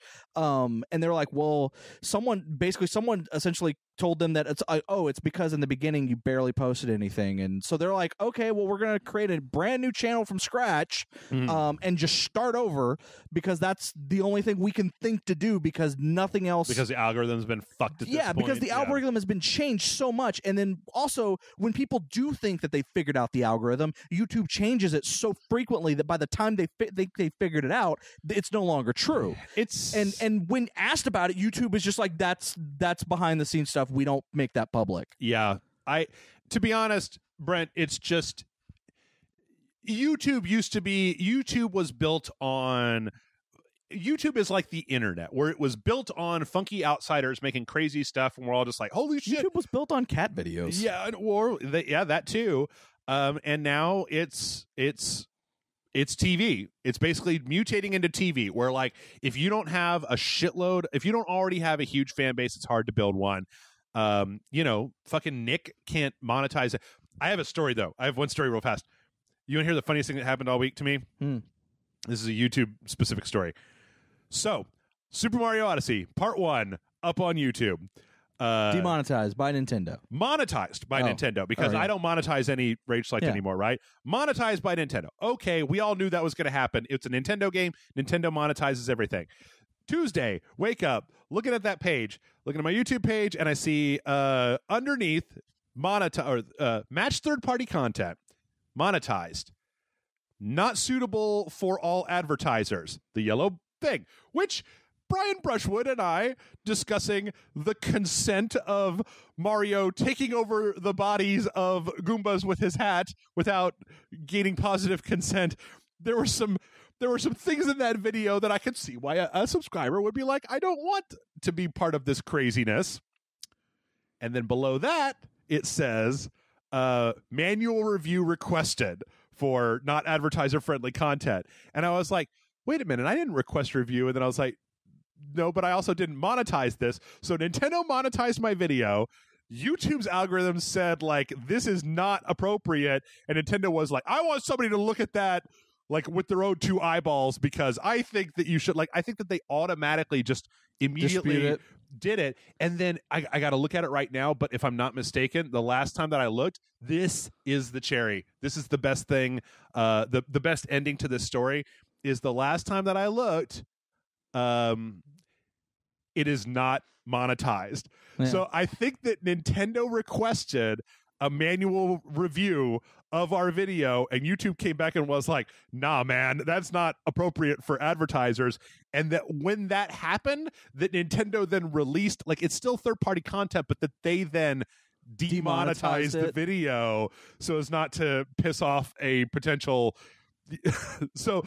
This is how fucked the system is, ladies and gentlemen, is I got to watch... Nintendo is arguing with YouTube over your video. Yes. Nintendo and YouTube are having a conversation about a video that I recorded and made and uploaded and whatever. And yes, it is their game, and I understand. But, you know, we're the ones making the horrible jokes over here, not you, Nintendo.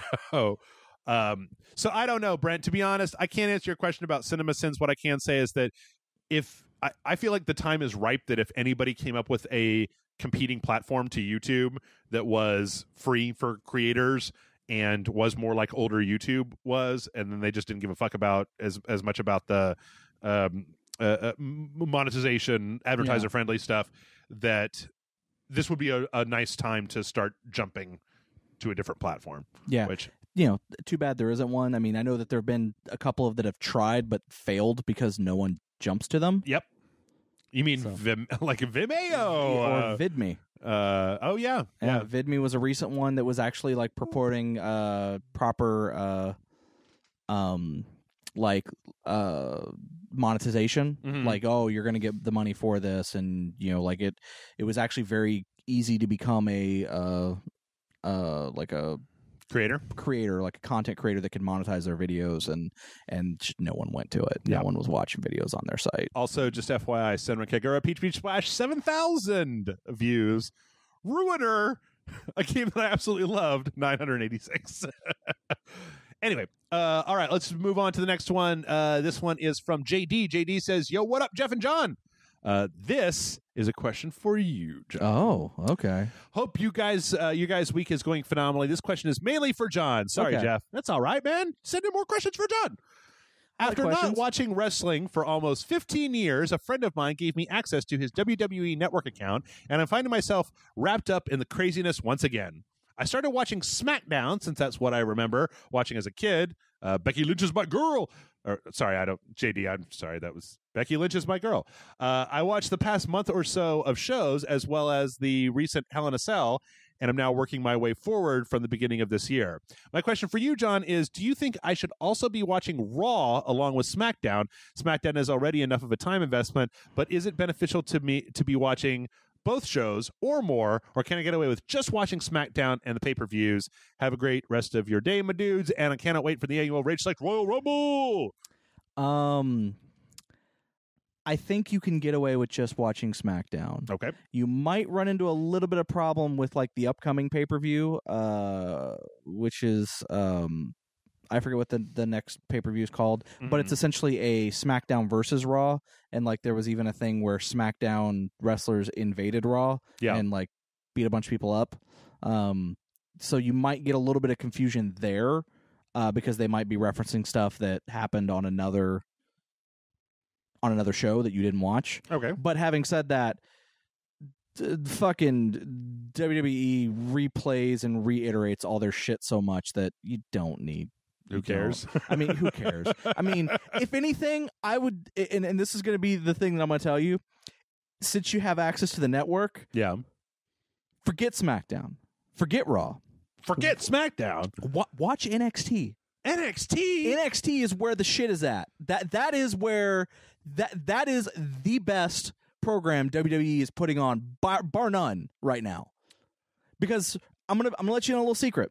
Ooh. That's all I'm watching right now. Oh. Now, I will admit, I have watched a pay-per-view here and there, but I'm just watching NXT. Since we got cable back, I am not watching, because we don't have cable TV, so I can't watch Raw and SmackDown live. But you know. Did you know that 4 years ago I wouldn't know what NXT was, and now I'm pretty familiar with it. But NXT is I'm not saying don't, like, forget Raw, like, keep watching SmackDown, because that's fine. You know, keep watching. I'm not gonna tell you not to watch something, because I actually hate it when people tell me that. Well, it's like, oh, you like Raw and WWE, you should stop watching WWE and watch this other wrestling thing that's hard to get access to. But since you have access to the thing, don't worry about watching Raw. You don't need to. It's not a huge thing to do. But if you're gonna, if you have the inkling to watch another 1 hour long show or whatever, give NXT a try. Because here's the thing: if you're gonna watch Raw, it's 3 hours. Yeah, I think SmackDown is 2 hours. It may be 3 hours now. I can't remember. Okay, but that's a lot of time commitment. Sure enough, that's 3 hours of a show is a lot of time commitment. Well, especially now. I mean, like Stranger Things, video games, like fucking. If you keep watching SmackDown, you're gonna enjoy it. You like it. Watch NXT as well, because that's where a lot of your wrestlers who are going to be brought up to SmackDown or Raw or whatever, who are going to be the stars of tomorrow, as they would say. Okay. That's where your Bobby Roodes are coming from. That's where your Shinsuke Nakamura's are coming from.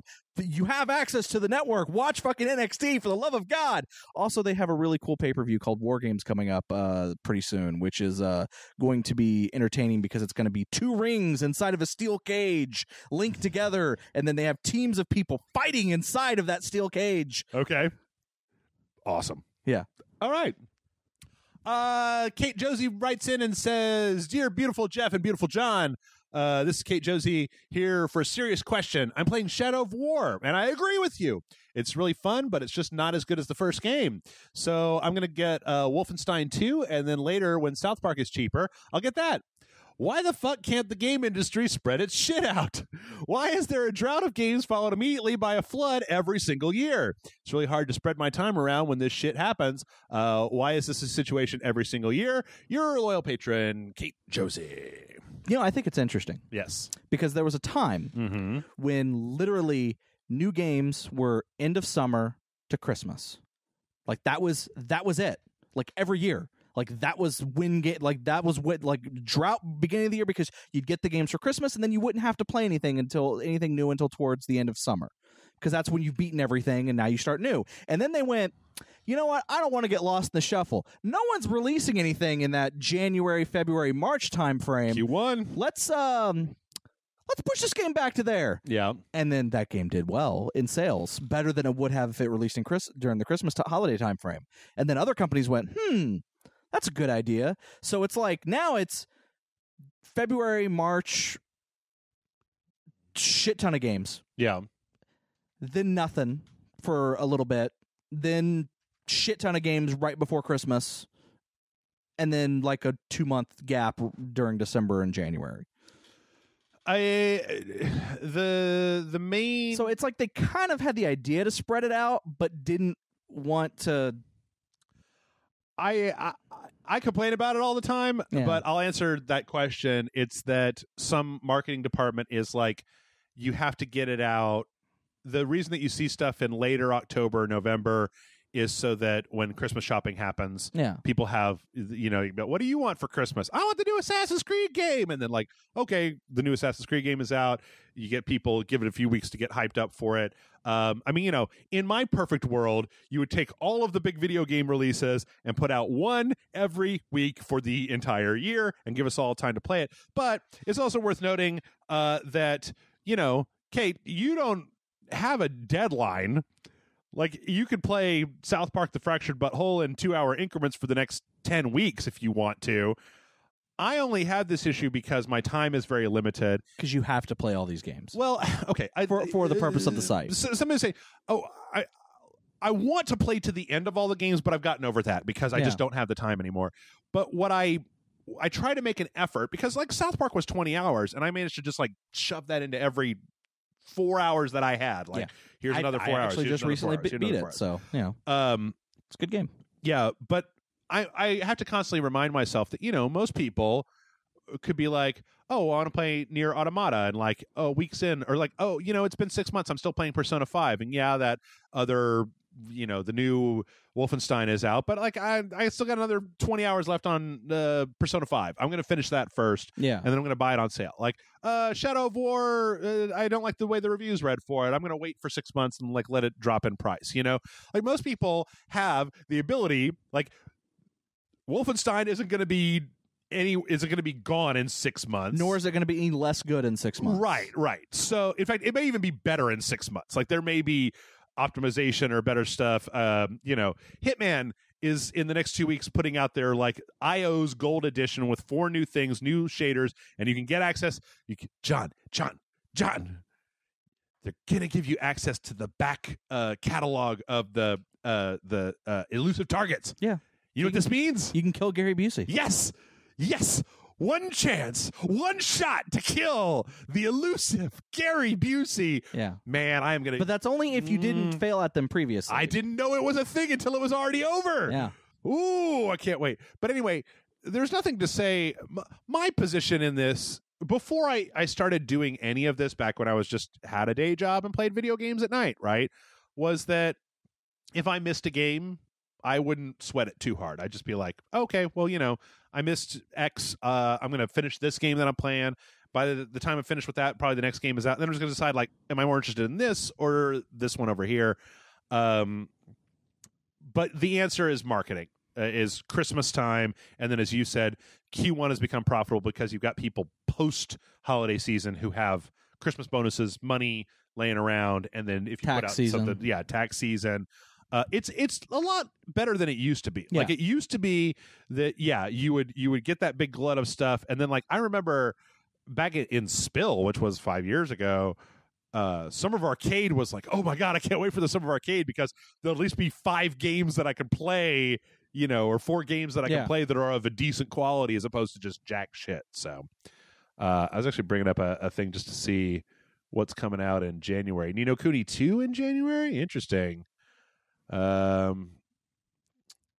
Monster Hunter World, Far Cry in February, Dragon Ball Fighter in February. I thought that the Dragon Ball Fighter game got pushed back. It's possible. This is a Games Radar article, so it could have. A lot of these two also are early. So, all right, let's see what else we got here. Andrew writes in and says, "Hey Jeff and John, after watching the newest trailer for Detroit Become Human, for me, it brought up some interesting questions regarding robots and how they'd fit into our everyday lives. For example, would a robot be required to intervene in a situation where abuse was happening? If the answer is no, you could have a massive outcry from the populace to the company that made the robot, in that they could have some sort of safety measure, considering it's a piece of tech that could actually help stop these sorts of things. Then again, even something as simple as calling the police would have a massive blowback as well. If you think about how people freaked out with the Kinect, imagine how they'd react to something watching everything they do and reporting to the government or police about it. It's just one of the aspects of a massive issue regarding implementations of robots into society and how that would affect it, let alone going into the moral issues raised by creating what could be sentient beings. Do you think having robots would be worth all the complex and societal changing decisions that would come along with creating them? Loyal patron, Andrew. I don't know. Okay. Andrew. There's a lot of problems with that world. A lot of different things, like he brought up. I mean, people already hate the fact that, you know, that the Alexa and Siri or whatever, they actually do like send information to places, and you know, and they're always listening. And we're now in a society where we actually do have devices that are in your home that even when you think they're turned off, they're fucking monitoring you. Sure. Some of them are supposed to monitor you, so that if you say, you know, such and such thing, do this, it can know to turn on and do that. Yeah. But that's, you know, I do feel like there's like with that specific scenario of there's a father abusing the child and there's a robot that sees it and knows it's happening. Yeah. Do you, as the company that made that robot, do you program it to do nothing because or do you program it to intervene? Because then you get into the weird Asimov laws of robotics, do no harm, kind of thing. Where do they, how do they stop the person that's causing the harm? Like, do they, they can't really fight back because that would, people would have is like, hey, how dare you create a product that actually hurts someone, even if that product was protecting a person from getting hurt. Also, it does it, like you said, if it calls the cops or whatever, does there are people like, oh, your fucking robot's calling the cops, and also you got to program it. How does it, like if not saying this is what I would do, and not saying that this is right or wrong, but let's say a parent punishes their child by spanking. Mm-hmm. And again, not saying right or wrong, not saying it's something that I would do or anything like that. But there are some people that if you go, oh, I spank my child, they're going to go like, okay, cool. Then yes, there are some people that are like, that's abuse, or whatnot. Mm-hmm. But how do you classify the robot? Do you classify that as abuse with the robot? And if you are, then you're telling that parent how to parent their child. There's a whole fucking box of worms that I don't think we want to get into as a society with that whole thing. I actually was thinking along a slightly kinkier avenue, and like, okay, let's say you're into BDSM. Good you point. Don't want your robot busting through the wall and calling the cops. So then there's got to be like a way to say, hey, robot, it's okay if this person is hitting me. I asked them to do that. And then if there's a override, then you just, the abusive parent says, go tell that robot it's okay if I hit you or I'll hit you. And then the kid tells the robot, and the robot's like, I guess they're in a consensual relationship. I am a robot. I don't know anything. There's a whole like mess of things. Sure. Like that just. I honestly don't feel like I don't feel like we're anywhere near there as a society. Okay, I feel like okay. Commander Data, iRobot, Detroit Become Human androids. I don't think so. I don't think, even if we had the technology to do that, I don't think that we would, unless there was software sophisticated enough to put an actual consciousness in them. And at that point, as far as I'm concerned, then they're sentient beings, and they have the rights of self-determination, right? That's where I land on the AI thing. If your AI could pass the Turing test to enough of a degree and it walks around and looks like a person, then it's a person, and fuck off. Like, you don't get to just throw them in a fire or do whatever. On the other hand, Andrew, I'm sorry to tell you, but technology is already integrated into most people's lives to a degree which is would have been unthinkable to like 10-year-old Jeff. If you would have asked me what are things going to be like in 2017, I would have been like flying cars and lightsabers, but I wouldn't have been like, there's a robot lady in a hockey puck that can order Domino's pizza for you, or can turn on the lights or turn off the lights. Oh shit, Jeff, you just ordered Domino's pizza. No, she's unplugged. I got tired. No, it's still running. Oh, technology gone wild. But like, every one of us carries around in our pocket a thing that we know our government can turn on well, no, okay, that's not entirely true, but people voluntarily will put personal information of theirs into a public space in a way that honestly would have been unthinkable in 1985. Well, I mean, let's look at Facebook, for example. I mean, how many people put their phone number in the Facebook and not realize that it's public? Kayla Cromer, and can be viewed by anybody and everybody. Kayla Cromer used to have her home address on her public Facebook page. And she knew it. I mean, like, I pointed it out to her. She was like, oh, I know. It's fine. I've never had a problem with it. And I was just like, what? But people have already allowed technology into their lives in a way. You should go listen to Reply All. And the thing that's interesting about the way that technology is integrated into our lives is that it's in a way that most people have either acclimatized to or don't even realize is happening. And that's like, there was a story this week about somebody was writing a history of fascism in Eastern Europe on Google Docs, and in the middle of writing it, Google Docs like locked down and was like, this document violates the terms of service of Google Docs your account's been suspended. This turned out to be a glitch in their system, but it does mean that Google Docs was reading this thing as this person was writing it, and that there was something in the history of fascism that was considered to be like breaking our terms of service, and that's content that you can't be having. And so lockdown, like Google already reads all your email. Facebook fucking reads your Facebook posts. I even go for as far back as like if I look at a microphone on Guitar Center's website, I have to look at that microphone in cookie ads on my browser for 6 months. Yeah. This microphone that I'm talking into that I went and purchased, it will serve me ads for all kinds of stuff based on what it knows about me, because that information is already being data mined and sifted through analytics. Hell, the YouTube question we were just asking, YouTube tries and it successfully serves me up videos when I even open your it up. ads. Yeah. Of things that it thinks that I might like based on the channels that I've been watching of, certain things. Every Monday when Jim Sterling puts out a new video and I open up youtube.com, YouTube's like, hey, buddy, new Jim Sterling right here.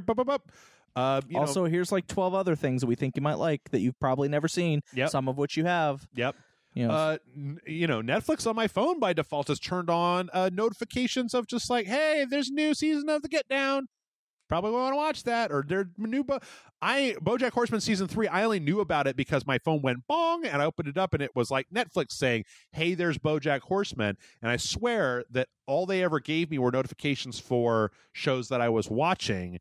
And so they're tracking it as well. The amount of like data mining and the amount to which technology has been integrated into our lives at this point is, as I point out from time to time, literally unthinkable 20 years ago. And the funny thing is ago. that in some cases, yes, some of it is nefarious and whatever. But in a lot of cases, it's not done in a we're trying to find out everything about you and trying to, and a lot of it is done in the effort of convenience. Absolutely. And there some of it is bad intentions. Some of it are some companies like, we're going to try to figure out how to get more money out of these people, and we're going to try to make their information public because fuck them or whatever. But some of it's like no, we're trying to make things convenient. We're trying to fucking trying to help you out. Like even Google's algorithm for like when you like suggested people you may know. Yeah. Like it's fucking crazy because there was an article on IO9 a while back, or Gizmodo or something like that, where the person who wrote the article was talking about how they were curious on how this article found out, or how it suggested, because he was looking at like there was a person on there, people you may, that had no like connected, like nothing. They were like no friends in common, no nothing, not in the same state, not in the same, never in a city that he's ever been to. There's like, there should be no reason that this person is being suggested. And when they actually like messaged that person on Facebook and actually like started talking to them, it turned out they were a third cousin, but didn't have the same last name, didn't have any, none of the people on their friends list were connected. There was literally nothing to say that they were related in any way, shape, or form, and yet it turns out they were related. Yep. And it was just like, that's fucking crazy. So I think that, Andrew, to sum up my feelings, I feel that we're a little bit away from a thing that looks like a person, but that we are, if you look out at the world today, we are already wrestling with the idea of how we integrate technology in our lives and how our lives are integrated with technology. Yeah. I'm away from it. Like I don't really post much on social media outside of just Rage Select stuff.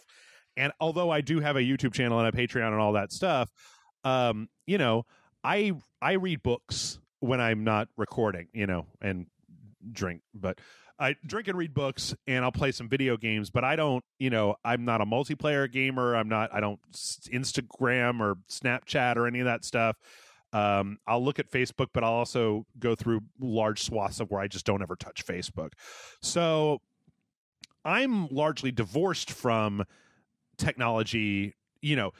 I think about, there's got to be people out there, right, that are signed up that like they've got Alexa to turn on their lights when they get home. They've got the Nature Box delivered to their work. They're dressing in the clothes they get from bonobos or like whatever one of those like bespoke outfit was. Like they're driving a car that they bought off of eBay and like, living in a sleeping on a purple brand mattress and like, using like all these different things. They're listening to Audible books on, and then they're Snapchatting about their review with their online book club of the Audible books from, their living room, which is being temperature controlled by a Nest smart thermostat. Like there's got to be people that have this stuff so integrated throughout their lives. Like there was a question on, I think it was a Reply All episode where somebody was like, what would you do tomorrow? Oh, it was a Cracked episode. What would you do tomorrow if the internet was turned off? And I'm like, I don't know. I'd probably just go back to like fixing computers for a living. I mean, like offline phone computer stuff. Yeah. Or maybe go back to doing something else, right? But I think that it wouldn't have as much of an impact on me, but I think that there are some people, especially younger people, and this isn't a value judgment. These people grew up with this technology. I grew up with VCRs, right? Like, my parents didn't have that shit when they were a kid. They didn't even have TV. It was like radios and bullshit like that.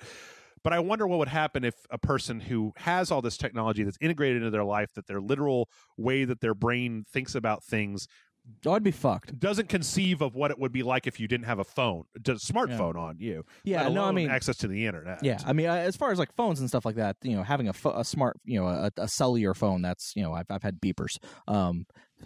But yeah, no, you can't look up anything on your beeper. Yeah, no, I know. I'm just saying, like I've had beepers, so I know what that world is like. Yeah. From them. But having said that, like my life is so integrated with the internet that a large number of things in my house wouldn't work anymore, or my apartment wouldn't work. Now, mind you, I'm not talking about, thermostat or whatever, that type of stuff, but just like that would kind of fuck me up for a little bit. Like I would adjust. Yeah. Like let me be frank, I would adjust because I think most people would, but I think there would be a solid like week or 2 week where I'm just like, I don't know what to fucking do.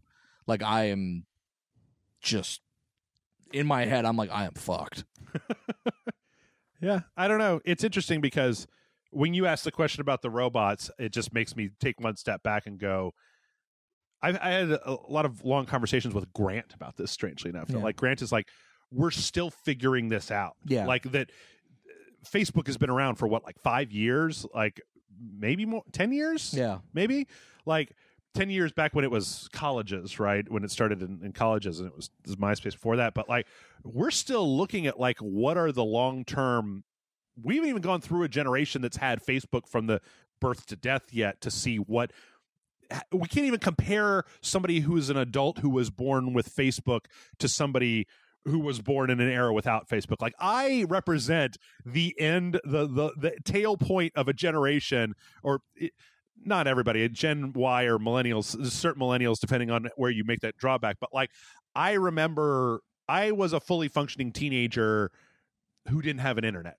Like there was, when I was 17 years old, it was pagers and CD players, and there was technology out there, but there wasn't really, the access to the internet was either dial-up, which was slow. It wasn't very ubiquitous. I didn't tend to use it all that much. And in a lot of ways, when I was 17, I went out on my own. It was a luxury.